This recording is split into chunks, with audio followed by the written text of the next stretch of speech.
Tu t'es déjà retrouvé face à une personne qui semble se nourrir de ton énergie, de ta gentillesse, de ta patience, sans jamais rien te donner en retour. Pire encore, elle t'humilie, te manipule, puis te rejette comme si tu n'avais jamais compté. Ce type de personne, c'est ce qu'on appelle un narcissique. Et si tu regardes cette vidéo aujourd'hui, c'est probablement parce qu'un narcissique t'a fait du mal. Il t'a peut-être brisé. Il a volé ta lumière, t'a fait douter de toi, et t'a laissé seul avec tes blessures. Mais aujourd'hui, il est temps de transformer cette douleur. Pas avec la haine, pas avec la vengeance, mais avec la sagesse. Et pour cela, nous allons nous appuyer sur une philosophie puissante, millénaire, qui a traversé les siècles et forgé les plus grands esprits. Le stoïcisme. Tu te demandes sûrement, comment une philosophie née dans la Grèce antique pourrait-elle m'aider à faire ressentir au narcissique ce qu'il m'a fait? La réponse est simple, en te transformant toi-même. Le stoïcisme ne te dira jamais de te venger. Il ne te dira jamais d'insulter, de crier ou de manipuler en retour. Non, il te dira quelque chose de beaucoup plus puissant. Il te dira, reprends ton pouvoir, sois maître de tes émotions et deviens inatteignable. Et crois-moi, il n'existe rien de plus insupportable pour un narcissique que de voir sa victime renaître, briller et ne plus avoir besoin de lui. Il s'en nourrit. Et quand tu coupes cette source, il commence, lui aussi, à ressentir ce qu'il t'a fait subir, l'indifférence, la perte, le vide. Dans cette vidéo, je vais te montrer comment le stoïcisme peut t'aider à te relever, à restaurer ton estime, à faire de ta douleur un carburant de sagesse, et surtout, à envoyer un message silencieux mais puissant à celui ou celle qui t'a blessé. Tu ne me contrôles plus. Nous allons parler de contrôle émotionnel, de détachement, de reconquête de soi. Et je vais te partager des exemples réels de personnalités qui ont appliqué ces principes pour dépasser des relations toxiques et renaître. Reste bien avec moi, parce que cette vidéo n'est pas juste un message, c'est un chemin vers ta puissance intérieure. 1. Comprendre le narcissique pour ne plus être sa victime. Avant de reprendre le contrôle, il faut comprendre à quoi on a eu affaire. Le narcissique n'est pas simplement quelqu'un d'arrogant. C'est une personne qui a besoin, pour exister, de te voir diminuer. Il se sent fort quand tu te sens faible. Il se sent supérieur quand tu doutes de toi. Il a besoin d'un public. Et toi, tu étais ce public. Mais attention, ce n'est pas ta faute. Tu ne t'es pas laissé manipuler parce que tu es naïf ou faible. Tu t'es laissé manipuler parce que tu as aimé, parce que tu fais confiance, parce que tu es humain. Et c'est justement là que réside ta force.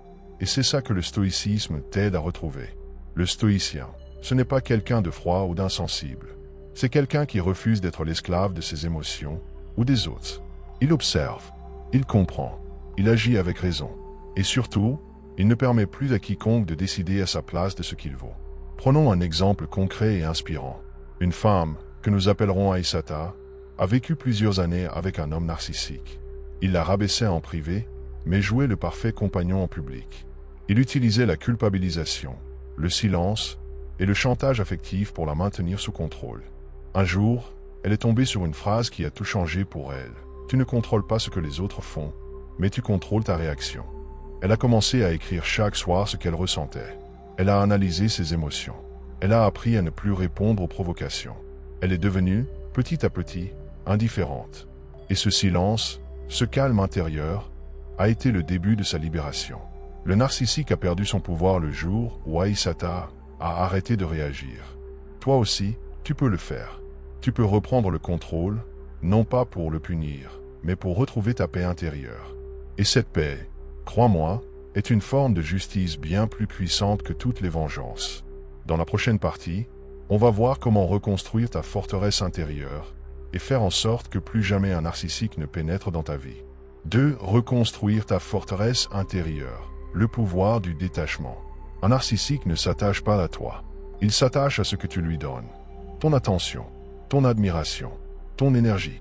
Et c'est précisément là que réside ta force. Tu peux choisir de ne plus rien lui donner. Mais pour ça, tu dois reconstruire ta forteresse intérieure. Ce lieu invisible, mais puissant, où personne ne peut entrer sans ta permission. Et cette forteresse, elle commence par une décision, celle de ne plus dépendre du regard de l'autre. Le stoïcisme enseigne que ce qui dépend de nous, ce sont nos pensées, nos jugements, nos actions. Tout le reste, l'opinion des autres, leur comportement, leur rejet ou leur affection ne dépend pas de nous, et donc ne doit pas nous dominer. Voici un exercice simple mais transformateur. Chaque matin, pose-toi cette question. Qu'est-ce que je peux contrôler aujourd'hui? Et ensuite, qu'est-ce que je dois laisser aller? Tu verras, plus tu pratiques ce détachement, plus tu reprends le pouvoir. C'est comme fermer la porte de ton esprit aux intrus. Le narcissique frappe, tu n'ouvres pas. Il te provoque, tu ne réponds pas. Il te tente avec ses jeux psychologiques, tu souris intérieurement, car tu sais maintenant, il ne contrôle plus rien. Un autre exemple réel. Mamadou, entrepreneur à Dakar, a vu son projet détruit par une personne narcissique qui prétendait être son ami. Cette personne l'a trahi, volé des idées, puis tenté de le discréditer publiquement. Au lieu de réagir dans la colère, Mamadou a choisi de se recentrer sur lui-même. Il a lu, médité, reconstruit son projet en silence. 2 ans plus tard, son entreprise a décollé. Et cette fois, il était entouré de personnes saines. La meilleure réponse à la trahison, c'est le succès. Calme, solide, silencieux. Et surtout, Mamadou n'a jamais cherché à se venger.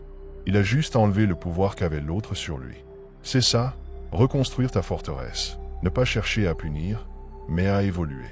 Dans la prochaine partie, je vais te montrer comment ton silence peut devenir ton arme la plus puissante. Une arme douce, mais tranchante.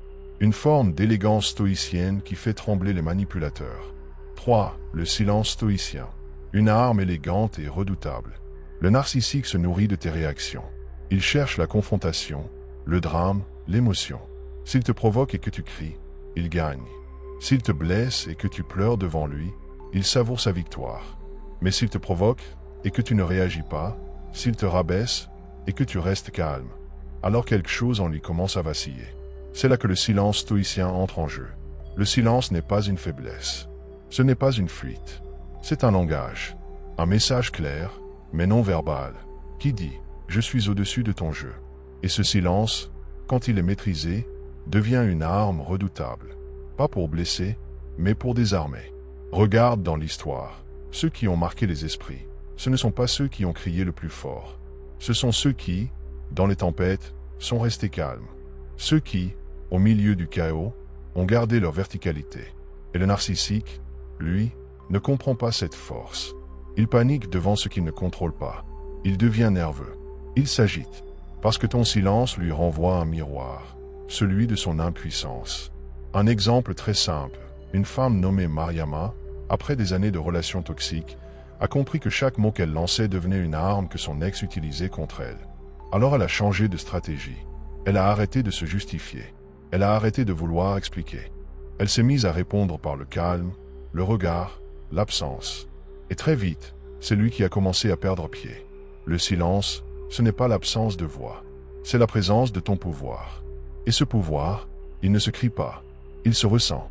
Alors demande-toi aujourd'hui. Et si tu devenais cette personne que rien ne peut déstabiliser?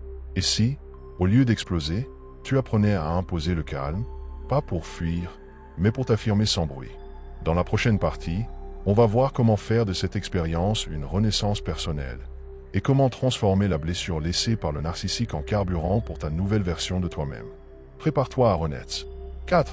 Transformer la blessure en puissance personnelle. Tu as été blessé. Tu as été trahi, manipulé, humilié. Oui, c'est une réalité. Mais cette blessure, aujourd'hui, peut devenir ton point de départ et non plus ton point final. Le stoïcisme nous enseigne que la douleur n'est pas un ennemi.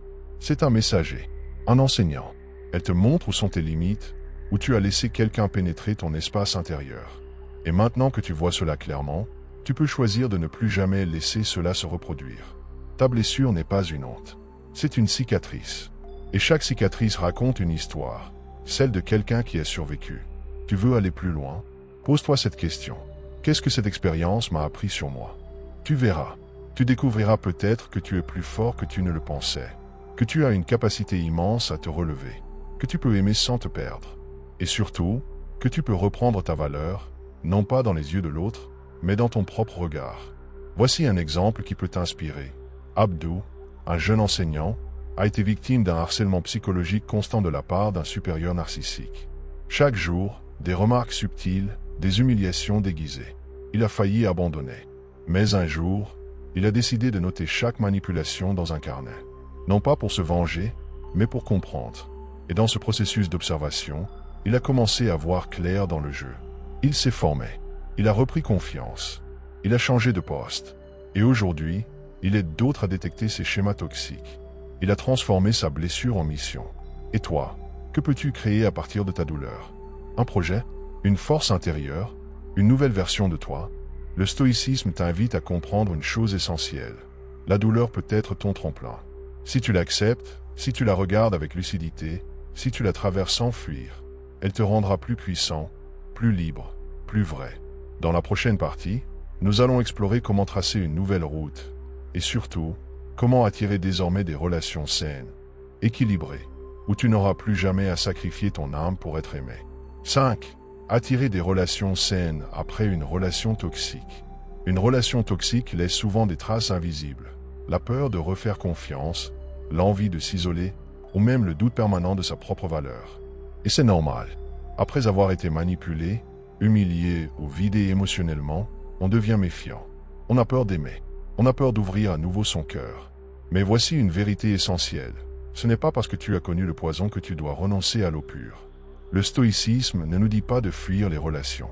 Il nous dit de les choisir avec sagesse, d'observer les actes plutôt que les mots, de rester centré sur nos valeurs. Et surtout, de ne jamais mendier ce qui doit être donné librement. Le respect, la sincérité, la bienveillance. La clé pour attirer des relations saines après une relation toxique, c'est la clarté intérieure. Quand tu sais qui tu es, ce que tu vaux, ce que tu acceptes ou non, tu émanes une énergie différente.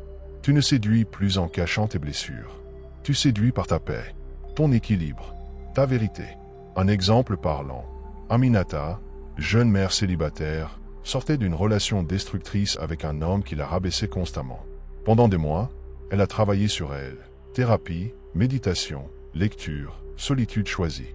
Elle a commencé à se parler autrement, à se traiter avec respect. Et un jour, quelqu'un est entré dans sa vie, quelqu'un de simple, honnête, doux. Rien d'explosif, mais tout de stable. Et elle a compris, ce n'est pas l'amour qui fait mal. C'est le manque d'amour-propre qui nous pousse à accepter l'inacceptable. Le stoïcien attire non pas par le charme, mais par la cohérence. Il ne joue pas de rôle. Il ne court pas après. Il avance droit. Et ceux qui sont alignés viennent naturellement vers lui. Alors à toi qui m'écoutes, pose-toi les bonnes questions. Qu'est-ce que je veux vraiment dans une relation? Est-ce que je suis prêt, à poser mes limites sans peur de perdre? Est-ce que je me choisis, avant de choisir quelqu'un d'autre? Parce qu'au fond, la seule personne que tu dois séduire chaque jour, c'est toi-même. Dans la prochaine partie, nous allons conclure ce voyage en répondant à une question cruciale. Comment faire ressentir au narcissique, sans un mot, toute la douleur qu'il t'a causée par ta transformation silencieuse? Si, le vrai retour de flamme, ta transformation silencieuse. Tu veux savoir comment faire ressentir au narcissique la douleur qu'il t'a causée? Ne cherche ni vengeance, ni confrontation. Ne cherche pas à lui faire comprendre, ni à le convaincre. Pourquoi? Parce qu'un narcissique ne reconnaîtra jamais sincèrement le mal qu'il t'a fait. Il n'entend que ce qui le valorise. Il ne voit que son reflet. Tu veux qu'il souffre? Alors retire-lui ce qui le nourrissait, ton énergie, ton attention, ton besoin de justification. Le véritable retour de flamme, ce n'est pas la colère. Ce n'est pas la vengeance. C'est le silence combiné à ta transformation. Tu étais brisé, il te croyait à terre. Relève-toi. Il t'a fait douter de ta valeur. Brille plus fort. Il t'a rabaissé. Grandis. Tranquillement. Avec classe. Avec détermination. Le narcissique ne supporte qu'une chose, te voir devenir meilleur sans lui. Parce que cela prouve, sans un mot, qu'il n'a jamais été essentiel à ton évolution. Que tu l'as transcendé. Que tu as guéri, non pas grâce à lui, mais malgré lui. Un exemple très puissant. Ibrahima, autrefois dépendant émotionnel de sa compagne narcissique, a été abandonné du jour au lendemain. Elle pensait le détruire. 6 mois plus tard, il avait lancé sa propre entreprise, s'était remis au sport, avait réorganisé toute sa vie autour de sa paix mentale. Et le jour où elle est revenue avec un « tu me manques », il n'a même pas répondu. Pas par haine, mais parce qu'il n'en avait plus besoin. Son silence n'était pas une punition. C'était la preuve de sa liberté retrouvée. Et c'est là, exactement là, que le narcissique ressent la douleur, quand il réalise que tu n'as plus besoin de lui pour te sentir vivant. Retiens ceci. La meilleure vengeance, c'est l'indifférence. La plus grande claque, c'est ta lumière retrouvée. Et la plus belle réponse, c'est ton bonheur, sans lui. Alors marche droit. Sois fort. Cultive-toi. Entoure-toi de paix, de projets, d'amour réel. Et avance, en silence, mais avec grandeur. Tu es ton propre retour de flamme. Si tu es arrivé jusqu'ici, c'est que tu sais, au fond de toi, que quelque chose doit changer. Tu n'as plus envie de courir après ceux qui t'ont brisé. Tu n'as plus envie d'expliquer ta valeur à ceux qui l'ont piétiné. Tu es prêt, à faire un choix radical, mais salvateur, redevenir maître de toi-même. Oui, le narcissique t'a blessé. Oui, il a peut-être volé une partie de ton estime, de ton énergie, de ton innocence même. Mais aujourd'hui, ce pouvoir, tu peux le reprendre. Et pas en criant, pas en te battant, pas en forçant. Tu le reprends en devenant la version la plus alignée, la plus libre, la plus forte de toi-même. Tu n'as pas besoin qu'il comprenne. Tu n'as pas besoin qu'il regrette. Tu n'as même pas besoin qu'il souffre. Tu as besoin de guérir, de t'élever, de renaître. Le stoïcisme t'enseigne une leçon que tu ne dois jamais oublier. Ce n'est pas l'événement qui te détruit. C'est la façon dont tu y réagis. Tu peux faire de cette épreuve une prison ou un tremplin. Tu peux la ruminer chaque jour ou l'utiliser comme carburant pour créer une vie tellement plus grande, tellement plus belle, que le passé semblera minuscule à côté. Et le jour où tu ne penseras même plus à lui, le jour où tu marcheras dans la rue, droit, le regard clair, le jour où tu créeras, tu aimeras, tu riras sincèrement, le jour où tu diras « je me suffis à moi-même », ce jour-là, tu sauras, tu as gagné. Tu es ton propre retour de flamme. Ton silence est ton cri de victoire. Et ta transformation est la seule réponse que le monde retiendra. Alors, à toi qui m'écoutes, lève-toi. Arrête de survivre, commence à te reconstruire. Et deviens cette personne qu'on ne peut plus jamais manipuler. Parce qu'elle s'est choisie, une bonne fois pour toutes. Avant de partir, prends un instant. Si ce message a résonné en toi, si tu t'es reconnu dans cette douleur, mais aussi dans cette soif de transformation, alors ne garde pas cette énergie pour toi. Dis-moi en commentaire, quelle est ta plus grande leçon après avoir vécu une relation toxique? Ton témoignage pourrait aider quelqu'un d'autre à se libérer, à comprendre, à guérir.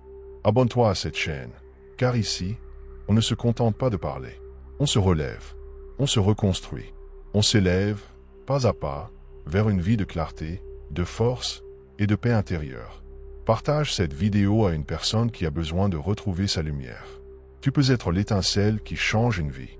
Et surtout, souviens-toi, tu n'es pas seul, tu n'es pas fini, tu es en train de renaître. À très vite pour une nouvelle vidéo de transformation, ici, sur Éveil Réussite.